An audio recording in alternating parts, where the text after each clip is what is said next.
Sorry, but not sorry about the clickbait title, but I have to keep the algorithm running, right? Since my posting rhythm is based on the Pope's turnover cycle, better play in another field. Right now I'm on the delivery of this Outremer 45 from Jack, heading towards France. The weather is not so nice, there is no wind, and now no more sun either. C'est la vie.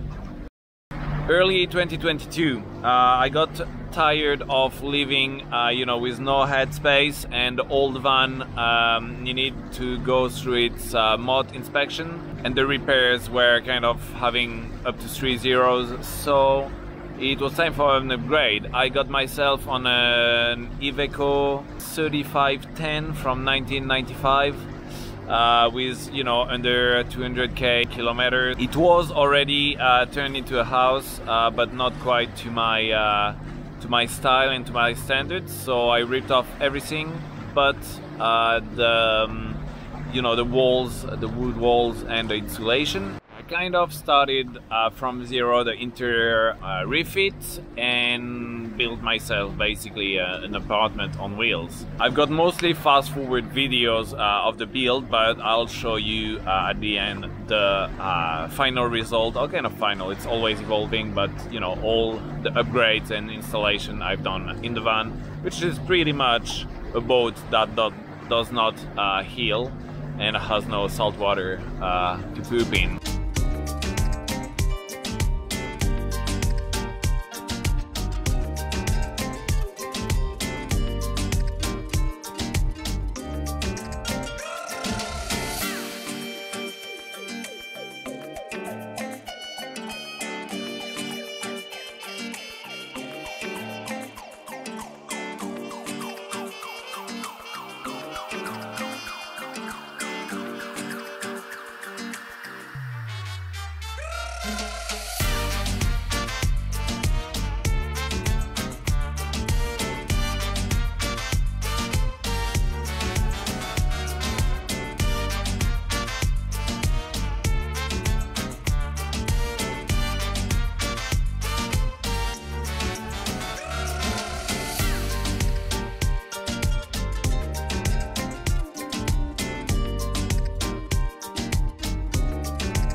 This time is also when I got myself into FPV flying. So I had a drone for a long time, but a stabilized drone.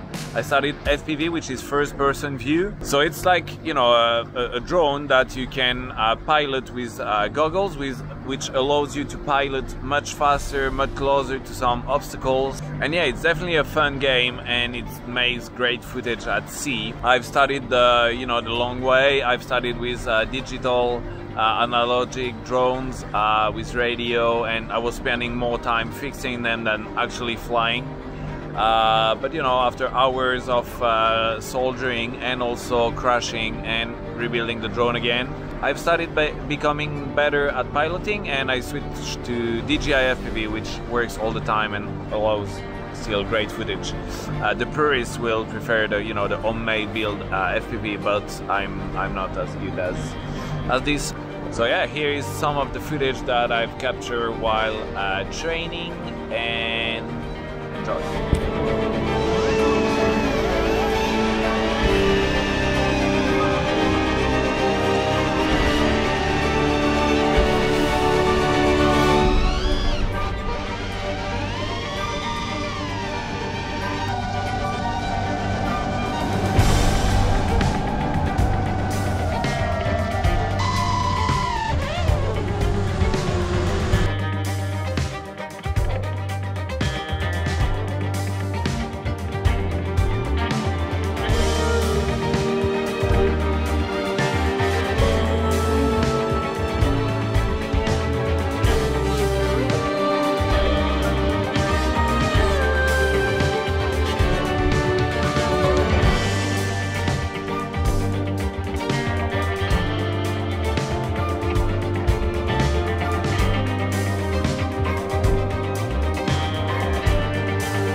So yeah, this episode might not have as much sailing as some would like to, but I don't know, a slice of life.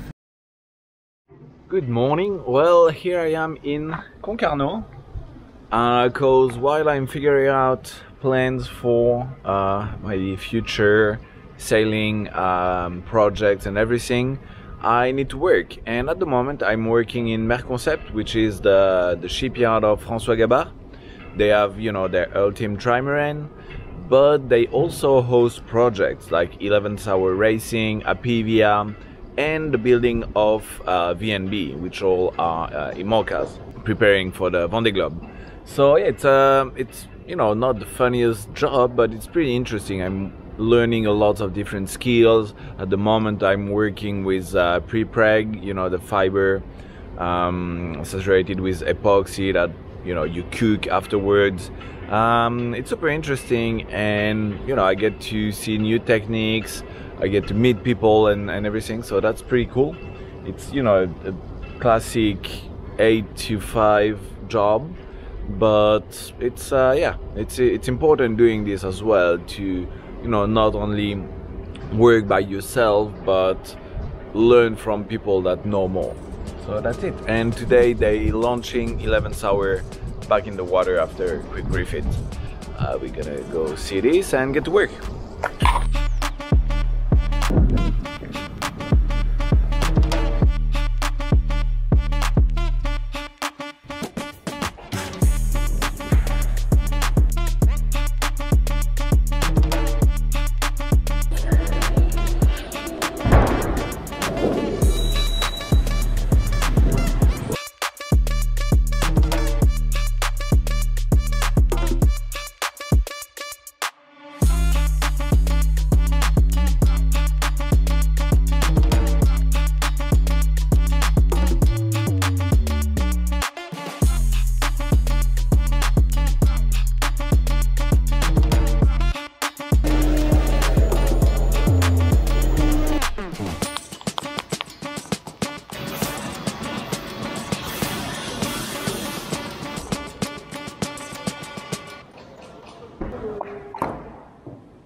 Alright, I'm going to take the opportunity that everyone is at lunch time to give you a bit of a tour of the shipyard. See here they're building the coach roof of VNB, of the IMOCA.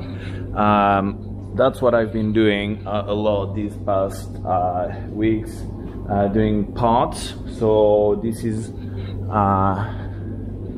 is the fiber that has already the epoxy in it. It's kept in big fridges, so it lasts longer, and then once it's out of the fridge it has a few weeks of lifetime. And then big oven right there. There's also a smaller oven to cook the parts once they are ready. We vacuum pack them to compress all the fibers together, and it's basically a big mechanical strength gain and a big weight loss compared to wet fiber. And here is the rest of the shed, pretty big, you'll see.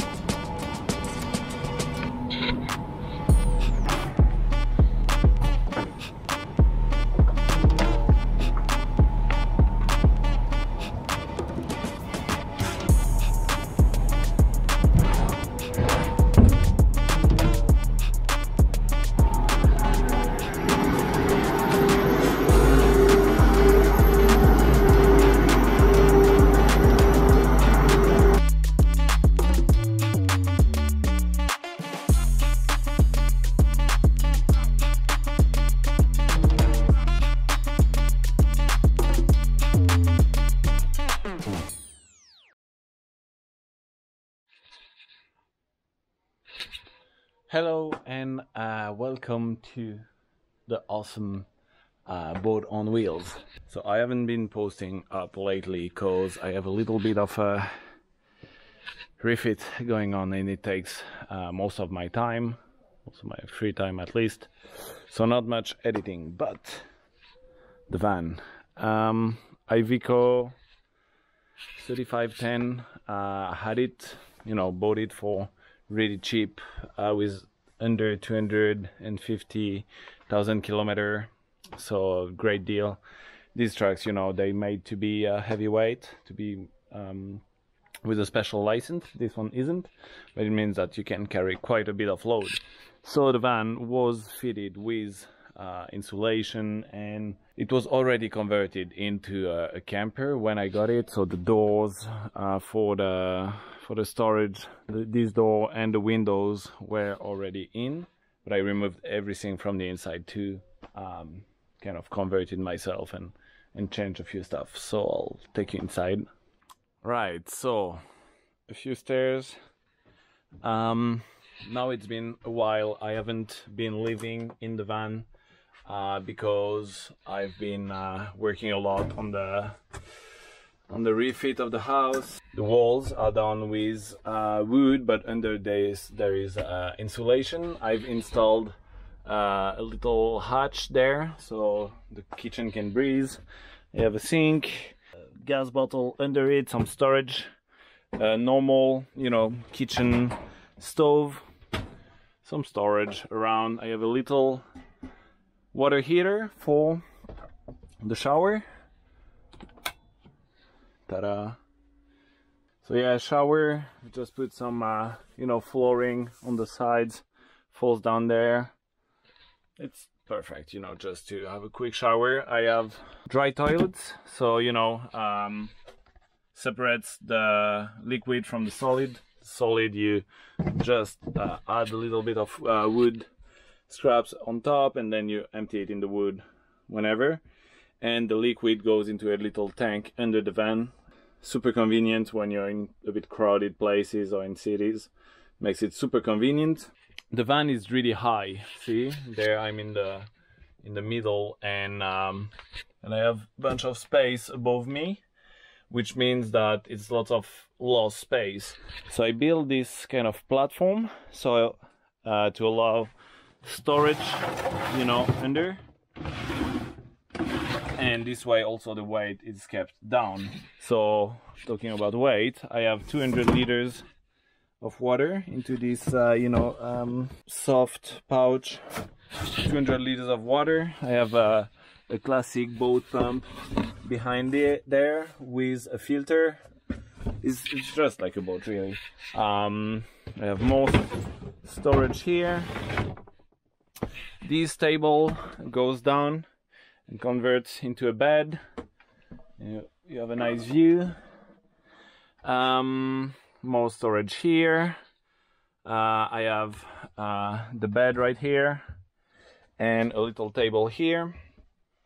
Under here I have more storage and also a little diesel heater controlled by this, and a bed and more storage at the end with like bookshelf, mess shelf, and this little counter where you can have a chair here and a chair here and 2 people here, so you can, you know, sit 4 people to eat. This also lifts up and you know, to have extra counter space for when you're cooking.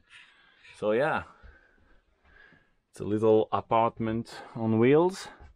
Under here as well I have 2 batteries with the controller with 3 solar panels on top.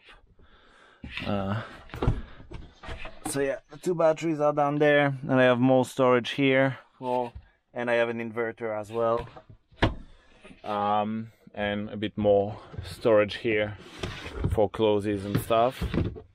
And this is the access to the storage area, which I don't normally access from inside, but more from outside. Is where, you know, I put surfboards and stuff. I have also a little rack here for surfboards, for longer ones like longboards that do not fit sideways.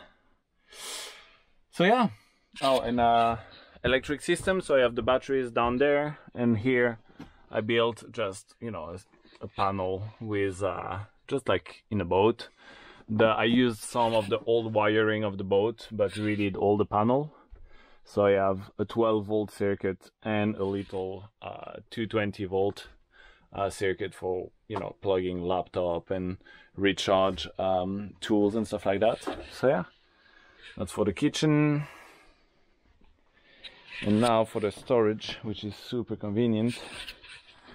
In here, well, you're not gonna see much, but it's really big. So you have 2 surfboards up there. I have a little trolley that folds and that I can carry, you know, behind my bike to carry my tools or my surfboard or wing gear. It's pretty big. It's hard to see really, but you know, it's probably 1.5 meters down there, so install quite a lot of stuff. And I have also this storage down here where I store normally stuff that, you know, like a chair for outside, a little table, things like this. So yeah, for the rest of the truck it's just, you know, a normal truck with a bit of mess. I have a black water tank down here. That's 80 liters. I can empty from time to time. So yeah, pretty much it. Super convenient. It's a bit heavy. It is like 14 liters of diesel per 100 kilometer. It's not nothing, but at the same time, you know, you plan when you travel, you think about it twice, and you save so much on hostel and everything that it's worth it. Now it does require a little bit of TLC.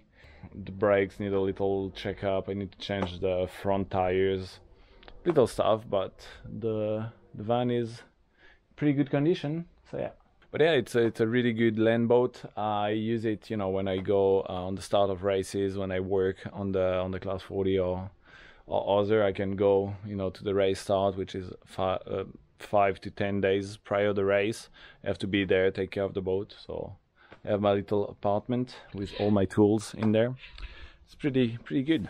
So yeah, what do you think about the little camper? All right.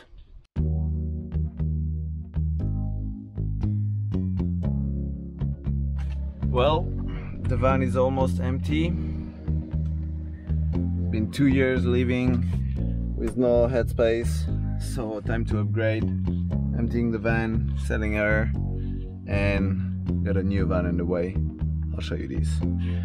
But enough an era with this one. C'est la vie. Well, that's it. The old van left. Now back to sorting out this, getting it here.